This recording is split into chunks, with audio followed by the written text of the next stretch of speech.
magaalada Oslo ee caasimadda dalka Norway ayaa maanta waxa si weyn looga xusay Ciidul Fitra taasoo dadka Islaamka ee dalkan degan oo tiradoodu 100,000 ay kor u dhaafto ay intooda badan ay ku sugan yihiin caasimadda dalkan oo aroornimadii saaka salaad lagu kala tukaday xaafado kala duwan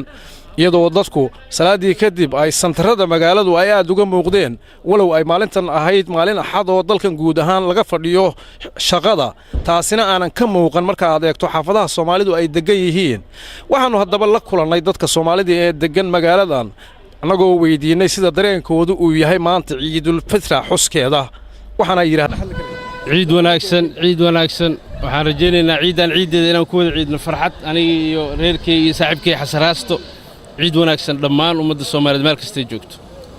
oo maadsan bismillaahir rahmaanir rahiim magacayga waa Xasan Warsame Aadan ku magac dheer Stilla waxaan ummadda Soomaaliyeed halkaan uga rajaynayaa ciid mubaarak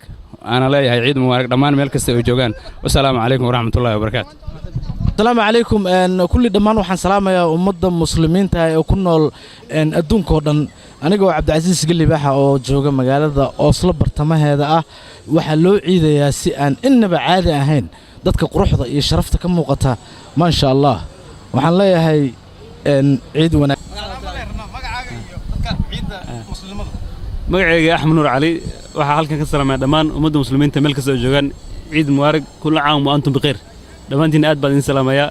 qolada warbaahinta iyo dhammaan reer Oslo waxaan halkan ka salaamayaa hooyaday Abshiro Muuse iyo walaalahay iyo xaaskeyga oo degan Tuulo dhammaan waan idin salaamayaa assalaamu calaykum waraxmatullaahi wabarakaatuh wanaagsan waxaan salaamayaa ummadda islaamka oo dhan meel kasta ay joogaan annaga waxaan joognaa Norway waa dukanay islaam oo dhan muslimka oo dhan Soomaalida oo dhan alxamdulillah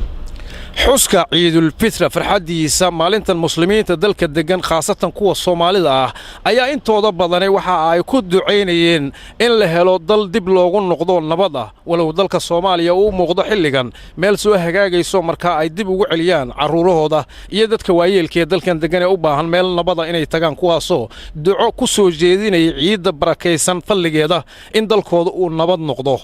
وانا كوان قار كمid ayaguna sidoo kale oo tilmaamaya sida loogu bismillaahir rahmaanir rahiim maanta waa maalin farxadeed muslimiinta dhammaan meel ay joogaan oo dhan aad iyo aad baan u faraxsanahay muslim oo dhan waxa weeye inuu faraxsan yahay maanta aad buu faraxsan yahay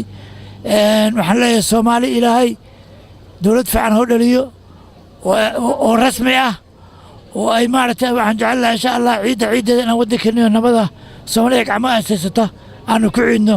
insha Allah bismillaahir kariim مسلكنا وعليه دمان ميلو جوجبا هنا استسامحه وهنا أقعدوا إنه يسووا سورياي وهنا لو بهاي مسلك ميلو جوجبا إنه قعما أسقبصده أو إلى هنا كعبصده نول بنا وآمنه تلكيس يدد كيس يعيد سوى آمنه السلام عليكم ورحمة الله وبركاته. وناكسن ومدة صومالية دو إيديسه وأنو سلامينا بقول يطمني أفريقيا قرآن كعدد دي سانكو سلامينا إيد وناكسن سنة كيس كلا إلهي إنو نكو قارسيو إيد وناكسن بان إلهي يكبر يينا انتي إسلامنا الله سوء أروريو الله إنك قادو دباتا دا يعليسك إنا هايسا الله إنك قادو ودن كين ودن نبدا الله كدقو إلهي يساسا نكبر يينا ملالا استعال الله إنك كدقو مسلمين تهاي سراعدو ما شاء الله بسم الله الرحمن الرحيم كل عام وأنتم بخير هل كان وحن عيد مبارك ودريا دمان ummadda Soomaaliyeed meel kasta ay joogto saaxiibkay Cabd Alcasiis baan hadana ku soo dhaweynaya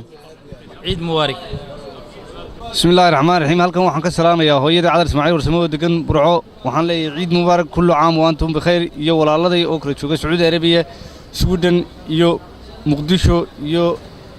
Burco Laascaanood dhammaan waxaan leeyahay hambaliyo ciid mubaarak عليكم ورحمة الله وبركاته كل عام وأنتم بخير عيد وناكسن تلفزيون كوين عالمي بوقشة أنا صوب بوقتين آدي أيام إذا كريم هاد علينا إن شاء الله تعالى سنة كان سنة كي سنة أمد الإسلام كوحان إلهي قبر يا إني نود عافمات يفرحت كواران بإذن الله كريم مركا إن شاء الله تعالى سود وهذا وأنا ما سنتين بوقشة أنا صوب بوقتين السلام عليكم ورحمة الله حسن راستو تلفزيون كقرنكا مقالة وصلية دلك النرويج